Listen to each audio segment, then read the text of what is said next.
నా పేరు కొరస రామకృష్ణ, సిపిఐఎంఎల్ మాసులైన్ ప్రజాపంద ములకలపల్లి మండల కార్యదర్శిని. గత వారం రోజుల నుండి తాళపాయ పంచాయతీకి చెందిన 25 మంది రైతుల మీద వారి వరి చేను తొందరగా ఈయనకొచ్చిందని జరుగుతున్న పత్రికలను చూసి మేము స్పందిస్తున్నాం. ఈ బాలాజీ ఫెర్టిలైజర్ ఎరువుల షాప్ మీద తగిన చర్యలు తీసుకోవాలి. ఆ బాలాజీ ఫెర్టిలైజర్ షాప్ వాళ్ళు ఆ రైతులకు తగు న్యాయం చేసే వరకు మేము ఈ ఉద్యమిస్తామని కోరుకుంటున్నాం. ఈ బాలాజీ ఫెర్టిలైజర్ గతంలో కూడా కమలాపురంలో ఒక రైతుకు జరిగితే 10 ఎకరాలు పురుగు మందు పెడితే మొత్తం వరిసేనంత నాశనం అయింది. వారికి మరి నష్టపరిహారం చెల్లించారు. ఈ గిరిజన రైతులని వీళ్ళకి 25 మందికి ఎందుకు నష్టపరిహారం చెల్లించట్లేదని మేము ప్రభుత్వాన్ని అడుగుతున్నాం.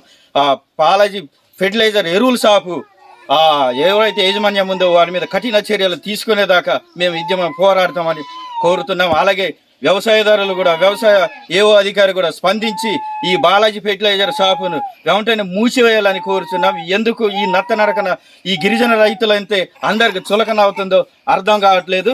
యాజమాన్యం కఠినంగా ఈ చర్యలు తీసుకోవాలని మేమందరం కోరుకుంటున్నాం. ఈ సిపిఎంఎల్ మాసులైన్ ప్రజాపంద ములకలపల్లి మండల తరఫున అలాగే రైతు సంఘాల తరఫున మేము డిమాండ్ చేస్తున్నాం.